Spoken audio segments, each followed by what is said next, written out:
다 같이 주님께서 가르쳐 주신 기도로 사순절 16번째 날 새벽 기도를 드리시겠습니다. 하늘에 계신 우리 아버지여, 이름이 거룩히 여김을 받으시오며 나라의 임하옵시며 뜻이 하늘에서 이룬 것 같이 땅에서도 이루어지리다. 오늘날 우리에게 일용할 양식을 주옵시고 우리가 우리에게 죄 지은 자를 사하여 준 것 같이 우리 죄를 사하여 줍시고 우리를 시험에 들게 하지 마옵시고 다만 악에서 구하옵소서. 대개 나라와 권세와 영광이 아버지께 영원히 있사옵나이다. 아멘. 우리 다 함께 찬송가 484장 내 맘에 주여 소망되소서 함께 찬양하시겠습니다. 찬송가 484장 통일 찬송가는 533장입니다.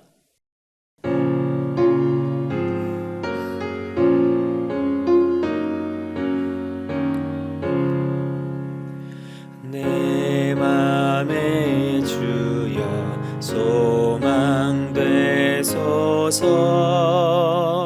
주 없이 모든 일 어때어라.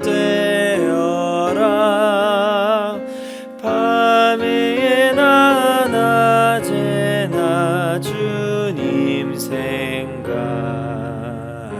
잘 때나 깰 때 함께 하소서. 지혜의 주여 말씀으로써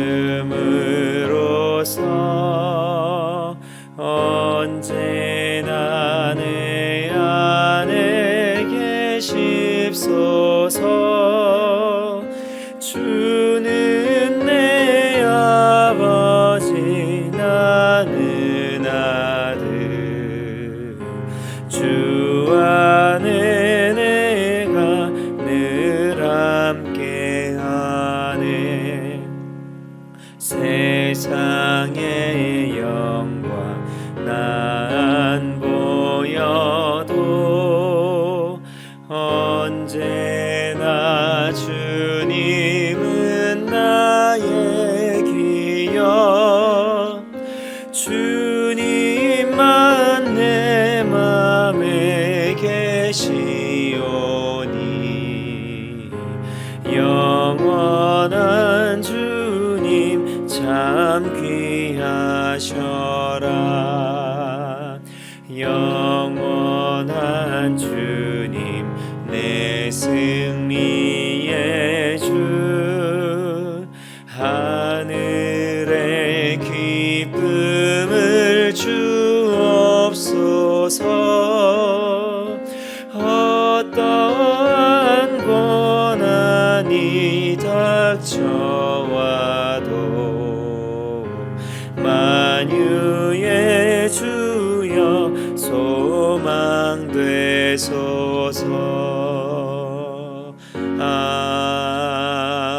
아멘.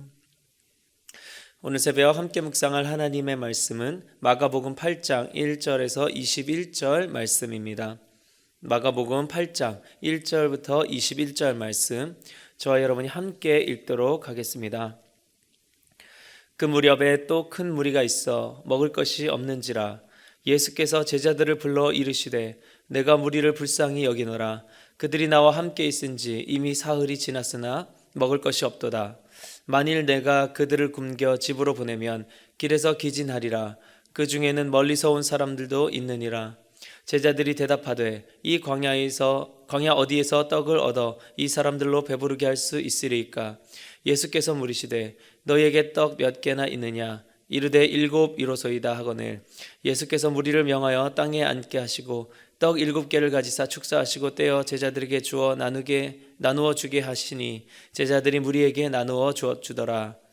또 작은 생선 2마리가 있는지라. 이에 축복하시고 명하사 이것도 나누어 주게 하시니 배불리 먹고 남은 조각 7광주리를 거두었으며 사람은 약 4,000명이었더라. 예수께서 그들을 흩어보내시고 곧 제자들과 함께 배에 오르사 달마누다 지방으로 가시니라. 바리새인들이 나와서 예수를 힐난하며 그를 시험하여 하늘로부터 오는 표적을 구하거늘 예수께서 마음속으로 깊이 탄식하시며 이르시되 어찌하여 이 세대가 표적을 구하느냐 내가 진실로 너희에게 이르노니 이 세대에게 표적을 주지 아니하리라 하시고 그들을 떠나 다시 배에 올라 건너편으로 가시니라. 제자들이 떡 가져오기를 잊었음에 배에 떡 한 개밖에 그들에게 없더라.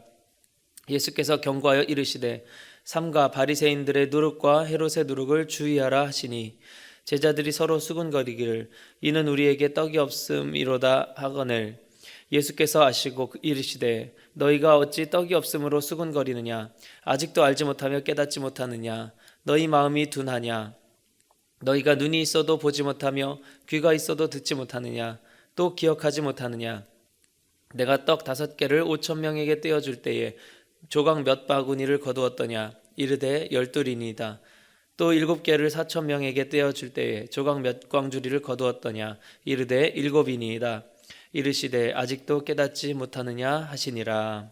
아멘. 우리는 살면서 서로 관심사가 다른 사람들끼리 대화할 때 잘 소통이 되지 않는 경험을 하게 됩니다. 제가 퇴근하여 집에 돌아가면 제 자녀들은 저와 놀기 위해 기다리고 있었다는 듯 달려옵니다. 그리고 준비한 저와 함께 놀 그 놀이에 대해서 저에게 설명을 합니다. 그런데 저는 그 말을 잘 이해하지 못합니다. 그 아이들의 관심사와 저의 관심사가 다르기 때문이죠.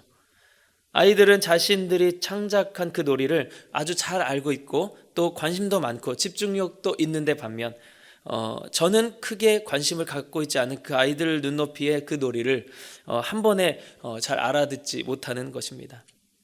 또한 이 아내의 관심사 또 남편의 관심사가 다릅니다. 남편은 주로 바깥일에 관심이 많고 이 아내는 소소하고 작은 것들에 관심이 많습니다. 아내의 관심사와 남편의 관심사, 남편은 숲 전체를 보게 되고 아내는 나무 하나하나의 세밀함에 이 관심이 있는 것이죠. 자, 이렇듯 서로의 관심사가 다르다면 이 몸은 서로 이야기하고 있지만 이 마음과 생각은 서로 다른 곳에 있게 되고 이것은 결국 그 관계의 본질을 훼손시키는 결과를 낳게 됩니다. 이 하나님과 우리 인간의 관계가 바로 그렇다는 것입니다. 하나님의 관심사와 우리의 관심사가 다를 때 우리는 하나님과 소통할 수 없게 됩니다. 하나님이 바라보시는 신앙의 관점과 나의 신앙의 관점이 다르다면 우리는 하나님과 온전한 관계를 맺을 수 없게 되는 것입니다. 제자들은 예수님의 오병이어의 기적에 이어 이 칠병이어의 기적도 경험하게 됩니다. 예수님께서 인간에게 기적을 보여주시는 이유는 그 기적을 통해서 믿음을 갖게 하시고 더 나아가 세속적 기적의 원리, 즉 영적인 기적, 이 구원의 은혜로 적용시킬 수 있도록 하기 위함입니다. 이 선물을 주시는 하나님께서 그 선물을 주시는 목적이 이 선물 자체보다 그것을 주신 하나님께 더 집중하게 하려는 의도다라는 것입니다. 그 선물로 인해 하나님과의 관계가 더욱 친밀해지고 결국 하나님께서 관심을 가지시는 곳에 우리의 관심을 집중하게 하시려는 것이죠. 이 선물 자체가 목적이 아니라는 것입니다. 하지만 제자들은 그 기적을 보고도 이 기적을 베푸신 예수님의 영적인 의도를 알아차리지 못했습니다. 선물을 주신 이유보다 선물 자체에 이 마음이 쏠렸던 것이죠. 그러다 보니 예수님께서 그 선물을 준 의도를 말씀하시자 제자들의 반응이 다소 당황스러웠던 것입니다. 예수님께서 기적을 베푸신 그 이유가 그 기적을 통해 인간의 어떤 세속적 풍요를 주기 위함이 아니라는 것에 당황했던 것입니다. 왜냐하면 그들은 영적 은혜가 아닌 세속적 풍요를 바라고 예수님을 따랐었기 때문입니다. 하나님의 관심과 인간의 관심이 다른 것이죠. 저도 제 아내에게 처음 호감을 가지고 이 마음을 사기 위한 목적으로 좋아하는 인형을 선물하였던 적이 있습니다. 그런데 인형을 너무나도 좋아했던 저희 아내는 자신에게 이렇게 편하게 인형을 선물하던 관계가 아니었던 저에게 제가 인형을 준 것에 대해서 별 의아함을 보이지 않고 오히려 그 인형에만 관심을 집중했던 거예요. 저에게는 이성적인 관심이 없었기 때문에 인형 자체에 더 큰 관심이 갔던 것이죠.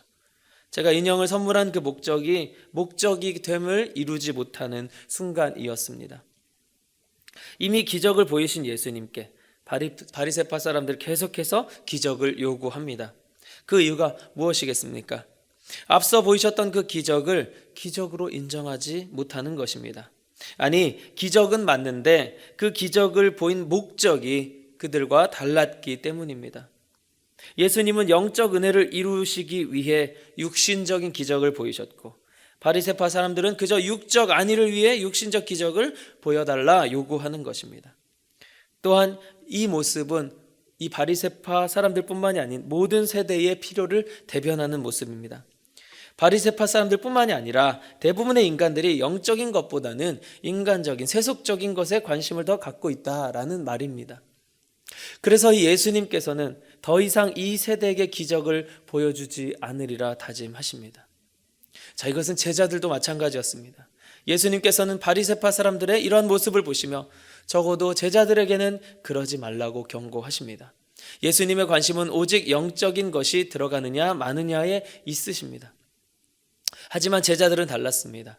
예수님이 갑자기 그런 말을 하신 것이 자신들이 예수님의 이 육신을 채워줄 빵을 준비하지 못했기 때문에 역정을 내시는 것으로 오해했던 것입니다.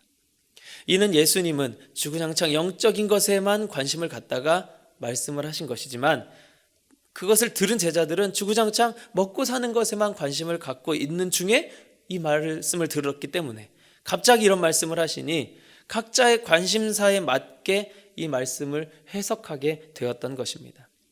이들은 겉으로는 예수님의 제자들이라 하였지만 결국 속은 세상 사람들과 별 다르지 않았습니다.